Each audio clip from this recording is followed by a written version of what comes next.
আসসালামু আলাইকুম, সবাইকে শুভেচ্ছা জানাচ্ছি। মাসুম মাহবুব দেখছেন ওপেন দ্য ইউটিউব চ্যানেল এবং মাসুম মাহবুব ফেসবুক পেজ। বিশাল ব্রেকিং খবর, মার্কিন যুক্তরাষ্ট্রের সবচেয়ে গর্বের যুদ্ধ বিমান F-35 আরেকটি ভূপাতিতের দাবি ইরানের। পাশাপাশি নেতা কাকুর বাড়িতে দেশে 10 ঘন্টায় 7 বার বড়সড় মিসাইল অ্যাটাক করল মুস্তফা কামিনীর বাহিনী। 3 নম্বর গুরুত্বপূর্ণ খবর, মার্কিন যুক্তরাষ্ট্রের সবচেয়ে বড় রণতরী আর্মফোর্স এবার লোহিত সাগর ছেড়ে পালালো গ্রিসের দিকে। দর্শক, ইরান নতুন ধরনের এবার ওয়ারহেড ব্যবহার করে নেতাকাকুর বাড়িতে ব্যাপক তাণ্ডব চালাচ্ছে। এছাড়া আরো অনেকগুলো গুরুত্বপূর্ণ খবর থাকবে আজকের লাইভ সেশনে। আমার এক দর্শক অভিযোগ করেছেন, মাসুম ভাই আমার নাম বলেন না কোনোদিন। মোহাম্মদ পিয়াস নেত্রকোনা থেকে আপনার নামটি বললাম, ঠিক আছে? আপনি সবসময় কমেন্ট করবেন। আমি অনেকের নাম জানি, কারণ যারা নিয়মিত কমেন্ট করে। আমি আমার ইরাকের ভাই ইউসুফ খানকে দেখতে পাচ্ছি না। মামুন জিলানি নোয়াখালী সোনাইমুড়ি থেকে। দর্শক সবাই আসছেন লাইনে। ফেসবুকে আমি এখনো কম দেখতে পাচ্ছি, ইউটিউবে মোটামুটি ঢুকেছেন অনেকে। যে ঢাকা থেকে দেখছেন, অনেকে আফ্রিকা থেকে মামুন দেখছেন, সাউথ আফ্রিকা। মালয়েশিয়া থেকে মোহাম্মদ রাকিব মাহমুদ, চাঁদপুর থেকে দেখছেন, মালয়েশিয়া থেকে শামীম। মাসুদ ভাই ইসরায়েলের খবরটা দেন। জি, খবরটা দেয়া শুরু করি। এই লাইভটা ছোট করব 10-12 মিনিটের মধ্যে। ওকে, রাত 11টা থেকে 12টা আরেকটি লাইভে আসবো। চমৎকার কিছু তথ্য গুছিয়ে রেখেছে আপনাদের জন্য। এখন দিচ্ছি বিকেলের যে লাইভটা করেছি তারপরের। আজকে দিনে কিন্তু আমাদের দুটো লাইভ হয়ে গেছে, একটা 11টায়, একটা সন্ধ্যা, একটা বিকেল 3:30টায়। অবশ্যই দেখবেন। তারপরের আপডেট দিচ্ছি আজকের লাইভে। প্রথম যে খবরটি দিয়ে শুরু করতে চাচ্ছি সেটি হলো, তেল আবিব তামাতামা হয়ে যাচ্ছে। নেতা কাকুর বিভিন্ন টার্গেটে তেহরান একের পর এক মিসাইল অ্যাটাক করছে। তেহরান দাবি করছে তারা টাইপ 4 মিসাইল এবার শত্রুর বিরুদ্ধে ব্যবহার শুরু করে দিয়েছে। এতদিন তারা বলেছে তারা যে অ্যাটাকগুলো করেছিল মিসাইল দিয়ে, এগুলো ছিল 1 যুগ আগের তৈরি মিসাইল। মাঝে মাঝে তারা কিছু নতুন আদলে মেরেছে, বাট প্রতিরক্ষা ব্যবস্থাকে দুর্বল করার জন্য তারা সেই কাজটি করেছিল। এখন যে মানে ইরানের পক্ষ থেকে যে দাবিটি করা হচ্ছে সেটি হলো, তারা এখন ব্যবহার করছে টাইপ 4 এবং নতুন ভেরিয়েন্টের, নতুন ধরনের তারা ওয়ারহেড ব্যবহার করছে এখনকার মিসাইলগুলোতে। তাতে করে সেই দেশটির ভেতরে ক্ষতির পরিমাণ অনেক বাড়ছে। ওই দেশটির গণমাধ্যম বলছে ওদের মিসাইলগুলো এখন অ্যারো 2, অ্যারো 3, ডেভিড স্লিং, কি বলে, প্যাট্রিয়ট, থার্ড, আয়রন ডোম খুব একটা ইন্টারসেপ্ট করতে পারছে না। তাতে করে জনগণের ক্ষোভ বেড়ে যাচ্ছে। প্রত্যেকে বলছেন এখন নেতানিয়াহুকে পদত্যাগ করার জন্য, যে আপনি যে লড়াইটা শুরু করেছিলেন অনেক আগডুম বাগডুম বলে, এখন আপনি আমাদের পুরো দেশটাকে খান্ডার বানাচ্ছেন, ধোলাইখাল বানিয়ে ফেলছেন। এটার জন্য শেখ হাসিনা দায়ী। দুঃখিত, শেখ হাসিনা তো নাই না এখন বাংলাদেশে। ধোলাইখাল বানালে তো শেখ হাসিনা থাকার কথা ছিল। শেখ হাসিনাই দায়ী, তাই না? ধোলাইখালের মালিক তো আমাদের শেখ হাসিনা ছিল 15 বছর। তার জন্য অবশ্যই দোয়া করবেন, তিনি যেন সুস্থ থাকেন এবং বাংলাদেশে ফিরে আসেন এবং জেলখানায় চলে যান। দর্শক, তো এখন যে এই বিষয়টি তৈরি হচ্ছে, যে ইরান এই মুহূর্তে যে নতুন মিসাইলগুলো ব্যবহার করছে, এই মিসাইলগুলো ইন্টারসেপ্ট করতে পারছে না তাদের প্রতিরক্ষা ব্যবস্থা। তাদের জনগণ বলছে, তুমি এতদিন বলছো পৃথিবীর সেরা প্রতিরক্ষা ব্যবস্থা তোমার কাছে আছে, তুমি তোমার জনগণকে বলছো একটা পাখি তো দূরের কথা, একটা তেলাপোকা, একটা পিঁপড়া ঢুকতে পারবে না তোমার দেশের ভেতরে, শত্রুর আক্রমণ তো নাই। এখন তোমার সেনাঘাঁটি কোথায়? মোসাদ হেডকোয়ার্টার কোথায়? সিনবাদ হেডকোয়ার্টার কোথায়? তোমার নিবত্তম কোথায়? F-35 এর মূল আস্তানা কোথায়? তোমার ডিমোনা কোথায়? সব ধ্বংস হচ্ছে কেন? নেতানিয়াহু অবাক, কারণ মার্কিন এবং ইসরায়েলি যে প্রতিরক্ষা ব্যবস্থা, এগুলো পৃথিবীর সেরা, নির্দ্বিধায় বলা যায়। তাহলে কি ইরানের মিসাইল তার চেয়েও সেরা? এই প্রশ্নটি উঠে আসছে এখন সবার মনের মধ্যে, কারণ ইরান সবকিছুকে ফাঁকি দিয়ে দেখেন একটা ইসরায়েলকে বাঁচাতে কতগুলো দেশ কাজ করছে। ১ সৌদি আরব, ২ আরব আমিরাত, ৩ জর্দান, ৪ ইসরায়েলের ভিতরে Arrow 2, Arrow 3, David Sling, Iron Dome, Patriot, third. আর এই আরব দেশগুলোতে বসে আছে সেই আরবের প্রতিরক্ষা শুধু নয়, আরবের মধ্যে বসে আছে মার্কিন প্রতিরক্ষা ব্যবস্থা, রাডার সিস্টেম। সবগুলোকে ফাঁকি দিয়ে ইরান শত্রুর কলিজায় আঘাত করছে। এখন নেতানিয়াহু হাসপাস শুরু করে দিয়েছেন, কি করবেন আসলে? নেতানিয়াহু তো খুব ভালো মানুষ, তিনি এখন বিশ্ব দরবারে বিচার দিচ্ছেন, আমার সিভিলিয়ানদের ইরানে মারছে, আমার সিভিলিয়ান, আমার শিশু নারীদের টার্গেট করছে, তাদের উপর হামলা করছে, ইরানের বিরুদ্ধে অভিযোগ করছেন। তিনি গাজার কথা বলছেন না, যে গাজায় কত হাজার শিশু মারা গেছে। এই পরিস্থিতিতে ইরানের নতুন মিসাইলগুলো নিয়ে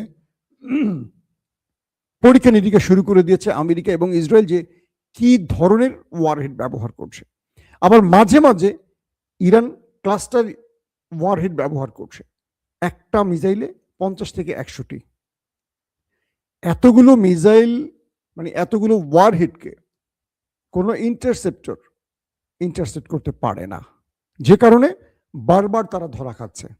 এজন্য এখন আমেরিকা বা ডোনাল্ড ট্রাম্প 5 দিনের বলছে যে আমরা আর হামলা করব না।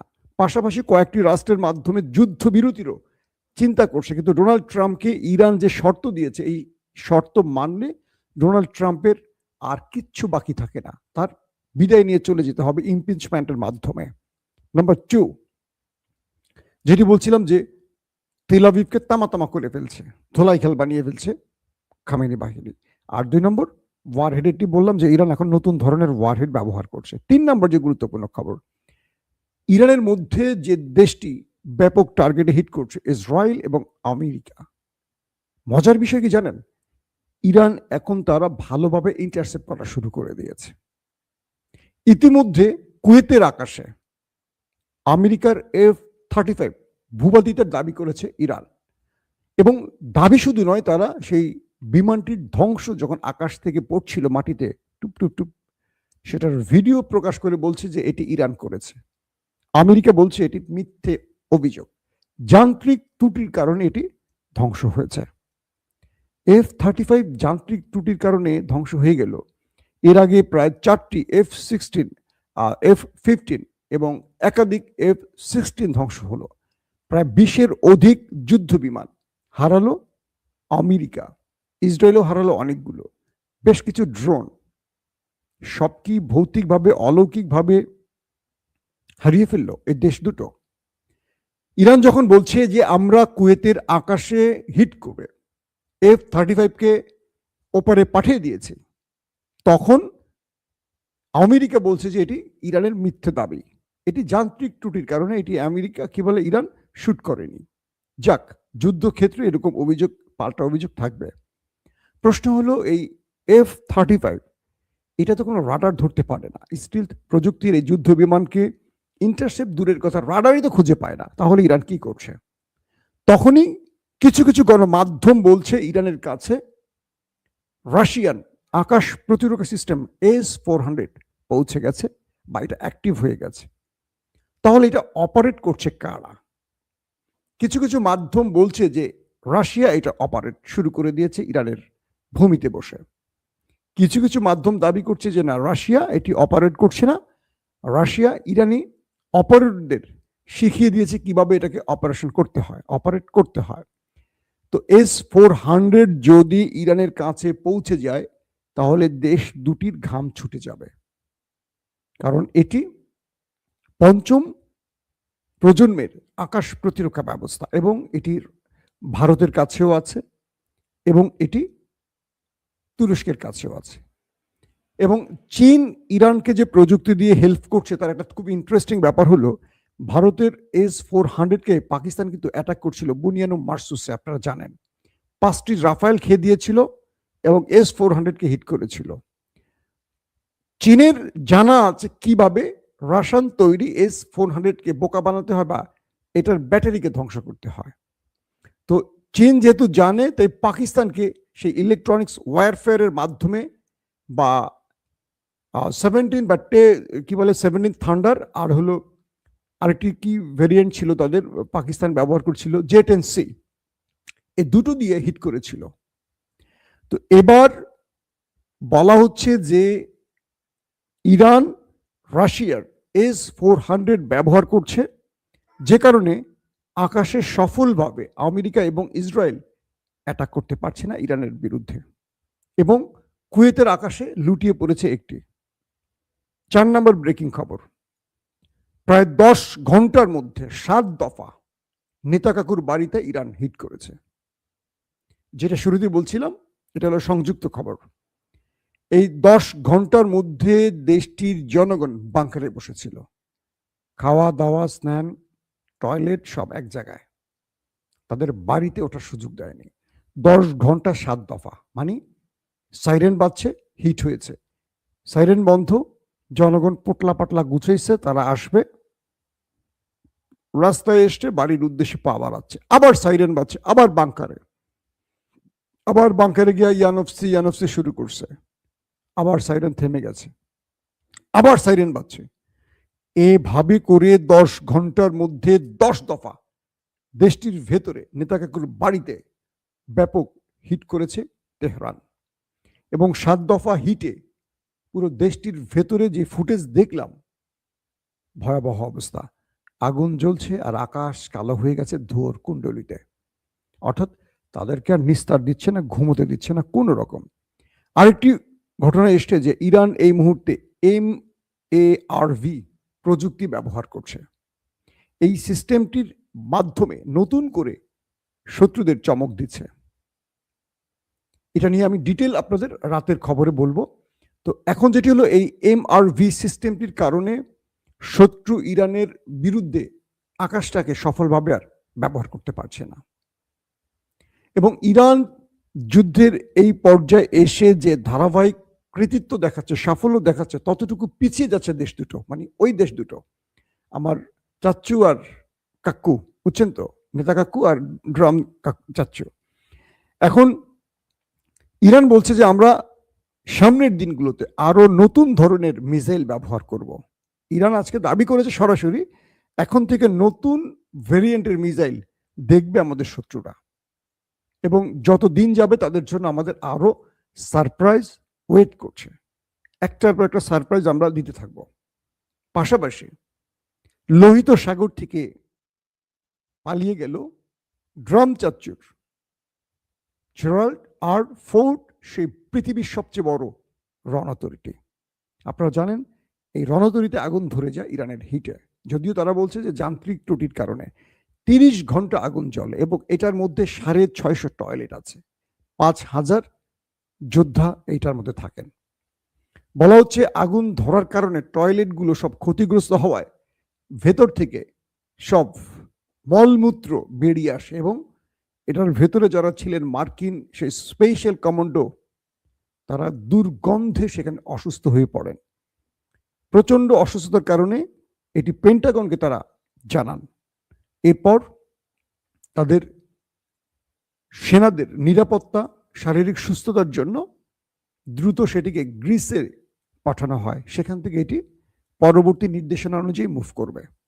তার মানে ইরান হরমুজ দখলে রেখেছে, লোহিত সাগর থেকে খেদিয়ে জেরাল্ড আর ফোর্ডকে গ্রিসে পাঠিয়েছে। এখন কি করবে আমার চাচ্চু আর কাক্কু? তাদের জন্য আসলে আমাদের এখন মোনাজাত করতে হবে, আর কিছু করার নেই। ইরান আবারও প্রকাশ করেছে তাদের গোপন তথ্য। সেটা কি? তারা বলছে নতুন মিসাইলের জন্য নতুন চমক, ওয়েট করো নেতা কাক্কু। আর ড্রামকে বলছে তুমি যদি যুদ্ধবিরতি চাওই, মনে মনে না, প্রকাশ্যে আসো, এসে আমাদের যে শর্তগুলো দিয়েছি সেই শর্তগুলো মানো, তারপর আমরা চিন্তা করব। তবে শিগগিরই ইরান হরমুজ প্রণালীতে ট্যাক্স বা টোল আদায় শুরু করবে। এটা আরেকটা নতুন চমক হবে আমাদের জন্য। দর্শক, বিদায় নিচ্ছি। রাত 11টা থেকে 12টা ইনশাআল্লাহ আরেকবার আপনাদেরকে ব্রেকিং খবর দেওয়ার চেষ্টা করব। আর যারা আজকে দিনের প্রথম দুটো সকাল 11টা আর বিকেল 3:30টা দুটো লাইভ আছে, সেখানে যথেষ্ট আপডেট খবরগুলো আছে, আপনারা আরেকবার দেখে নিতে পারেন। আমি যাদের খবর এখন নামগুলো বলিনি, দুঃখ নেবেন না মাসুম ভাই, আমার বাড়ি ঝিনাইদহ। আপনার বাড়ি কোথায়? আমার বাড়ি কোথায় বলবো না। তাহলে স্পেশাল একটা ডিস্ট্রিক্টের প্রতি আপনাদের আমার ভালোবাসা প্রকাশ হয়ে যাবে। আমার পুরো বাংলাদেশি বাড়ি ভাই। ওকে, আল্লাহ হাফেজ।